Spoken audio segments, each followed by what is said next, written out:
Hello and welcome. Today I will be presenting to you my rendition of our course project, Current Events Presentation. I plan on sharing some information about why Nick Saban is the greatest coach of all time. I will also dive into his coaching aspects and what qualities, traits, attributes, etc. allow him to take on this title.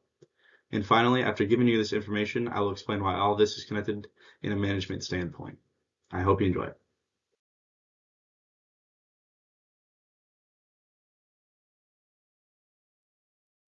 So let's dive into some of the facts while Saban was head coach of Alabama. During his time, Saban won 7 national championships with the Crimson Tide. This is better than any other college coach in football history. And even in the years when he didn't win, his team was rated top 10 in the nation for 16 years straight, which entails his entire career at Alabama, excluding his first season and his last season. Alabama and Saban were best known for having the best defense in the league, allowing only 8.2 points per game in 2011. As the league grew to more of an offensive league, Saban changed Alabama's whole dynamic and led them to have the number 1 ranked offense in the league from 2018 to 2022. His coaching was so dominant that other schools like Georgia, Michigan State, LSU, Ole Miss, and many more would hire his assistant coaches to try to build their own programs with their own Nick Sabans.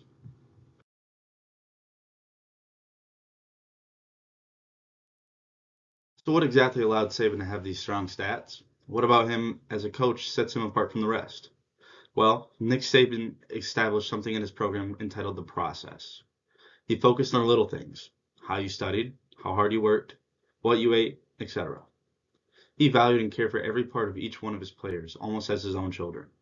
And in doing so, it showed the players that he genuinely cared about each one of them, not only them as a player, but as a person. Players bought into this process, establishing mutual trust between the coach and the players. Saban's leadership was contagious. Players adopted his mindset and learned to love all as a brother. This attracted top recruits across the nation to join him, and long-term success was built. Connecting this to what we've learned in class this semester, Nick Saban attains numerous attributes of what a great manager would look like. Saban establishes his program through his efficiency and effectiveness. Efficiency, or a measure of how well or how productive resources are used to achieve a goal, is represented through the stellar output of the football team as a whole. Effectiveness is a measure of the appropriateness of the goals an organization is pursuing and the degree to which an organization achieves those goals. Saban and Alabama perfected this, as they achieved more than almost any other school in the period when Saban was head coach. Saban also exhibits a prominent organizational structure, which is a formal system of task and reporting relationships that coordinates and motivates organizational members so they work together to achieve organizational goals. His family-like structure and micromanaging skills allowed them to achieve these goals. Coach Saban excels in technical, conceptual, and human skills. Technical skill, or the job-specific knowledge and techniques required to perform an organizational role, is displayed through his in-game coaching skills. Conceptual skill is the ability to analyze and diagnose a situation and distinguish between cause and effect. And this is portrayed in the locker room in practice after wins and losses. Human skills are the ability to understand, alter, lead, and control the behavior of other individuals and groups. And this is done off the field, creating and maintaining relationships with his players. Saban also instills balance into his program, which is the motivational intensity of strength of an individual's desire to engage in a particular behavior or achieve a specific outcome. The players desired to perform for one another and win as a family.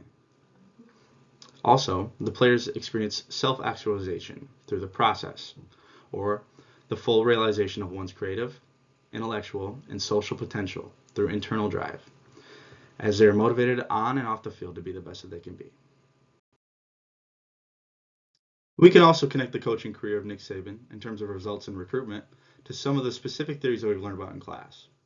Maslow's hierarchy of needs is a motivational theory in psychology, comprising a 5-tier model of human needs, often depicted as hierarchical levels within a pyramid. The 5 levels of the hierarchy are psychological, safety, love and belonging, esteem, and self-actualization. The lower levels must be met before meeting the higher levels.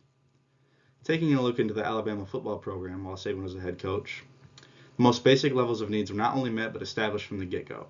Food, sleep, and water were all a very large priority for Saban and his players. Security and finances were also taken care of through scholarships and tutoring.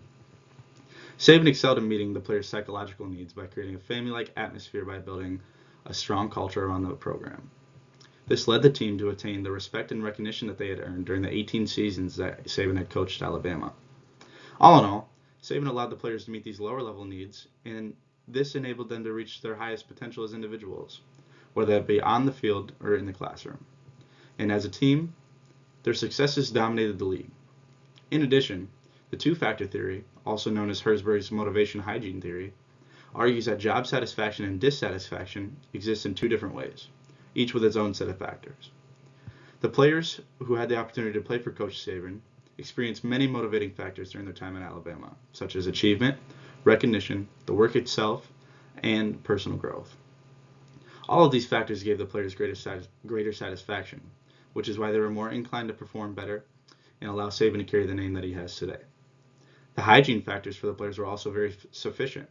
They had top-of-the-line working conditions at their facilities, relationships with peers, high status, and many of the players received compensation for their talents. So after all this, what can we learn from Saban and his coaching aspects? Well, to be the best, you have to start with the small things.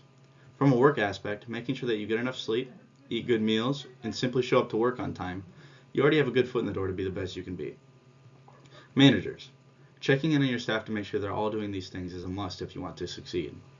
Managers, also make sure that your staff is being paid fairly and sufficiently to give them that extra motivation to work the hardest they can. From there, we should establish a culture that is inviting and resilient, where everyone at our company can say that they are proud to be a part of what we have going on. You will gain respect and recognition when these factors are visible.